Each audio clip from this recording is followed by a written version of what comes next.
Okay, the first thing to do is take a look at your 3 different fabrics, and you need to figure out which fabric is which. So for this quilt, fabric number 1 will be the blue floral.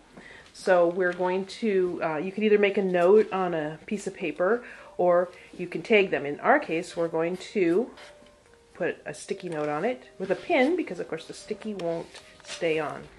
Okay, and then we have the 2 contrasting fabrics, and we will call fabric number 2 our bright green with the peacock feathers on it. So we'll label that one. And then the one that's the turquoise blue will be fabric number 3. Okay, and there are 3 fabrics labeled and ready to go. Now you need to look at the pattern, and it says on there that fabric number 1 will be our large floral, and it will say that fabric number 2 is the green with the feathers, and that number 3 is the teal and blue. It's important that you cut each piece the same to match the pattern. Alright, so now we're ready to cut our fabric. Okay, so we find these 2 selvage edges that have the writing on them. We match them up, edge to edge, and then we hold the fabric up and shake it a little bit. Okay, here when we hold the fabric up, it's twisting and pulling a little bit. You can see there's a little bit of a wrinkle right there. So to get that straightened up, okay, so then to get it nice and straight, we just slide the fabric, the back from the front, until the wrinkles are gone and the fabric is hanging nice and straight, just like that. Now that the fabric is nice and straight, we carefully lay the fabric down onto the table, so you want a nice big space to work on, and fold the selvage edge up until it matches up with the ends. Here, let me get a close-up of that. Match it the same. Okay, so we're matching up the edge of the fabric, but it doesn't have to go right up to the crease. It just needs to be straight along the crease there so that you can see what you're doing. Okay, at this point you take your straight edge. A nice clear ruler like this works really well. Okay, so then Jackie takes the line of the ruler and lines it up with the crease of the fabric so that it's nice and straight, leaving an edge along the side of the ruler over here where she's going to cut that, as you can see, isn't quite straight, which is the whole idea for straightening up and scoring up the fabric right now. Okay, so let's go ahead and cut that. She lays her hand gently on the ruler, no thumb sticking out, and rolls the rotary cutter along it. Takes that piece off and it's a nice straight edge. On the right. Alright, now we will be turning the fabric around so that we can be cutting in a more comfortable position. So she carefully picks it up, keeping the creases in place, and flips the fabric around. And then she's going to reach underneath and remove that pin so she doesn't cut through it. Okay, and then she can cut comfortably because she is right-handed.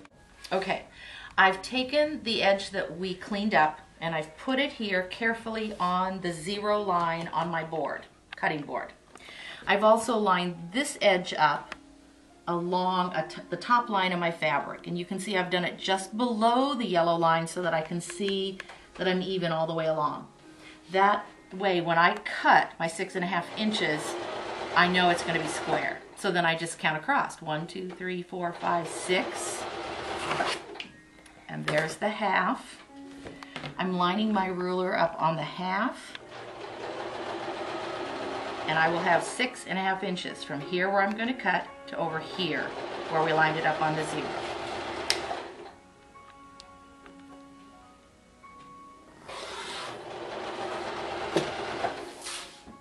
And there's our first strip at 6.5 inches. Now we're going to need 6 of these strips. So I leave my fabric right here because I know it's lined up.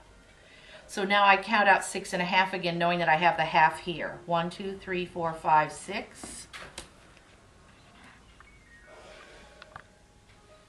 Using the lines on the cutting board to make sure I'm even.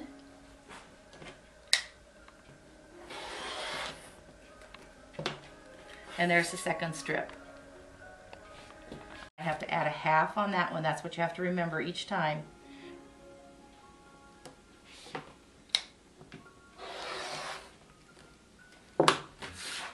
There's 3. We have this much left that we aren't going to use. We're going to take number 1 tag and label it.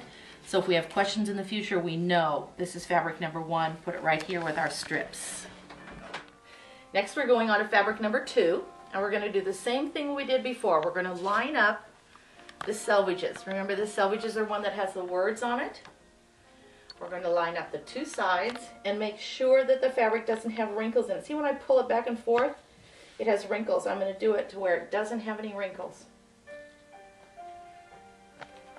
Then, bringing the edge up so that I can see both edges and that they're even. Here's my ruler. I'm going to clean off this edge. It looks pretty straight, but I always clean it off, even if it's just a tiny amount. I'm leveling off right here on the 5. That's just what I happen to choose on the crease.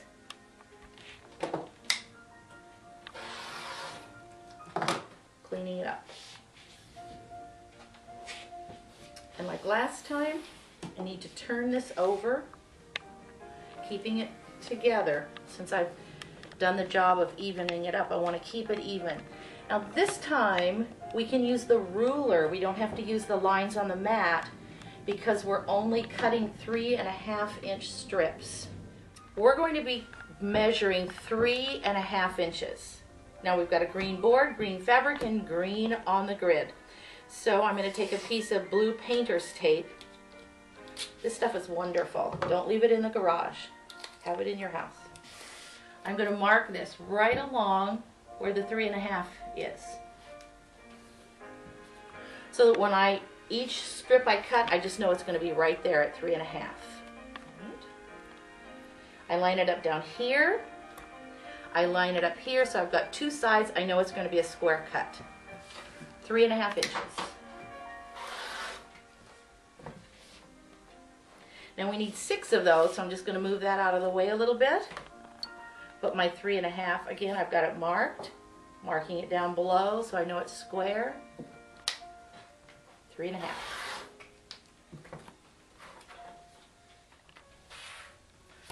Then I'm going to take the number 2 tag. So remember, that's the number 2. Pile them up, and we're ready to go on to fabric number 3.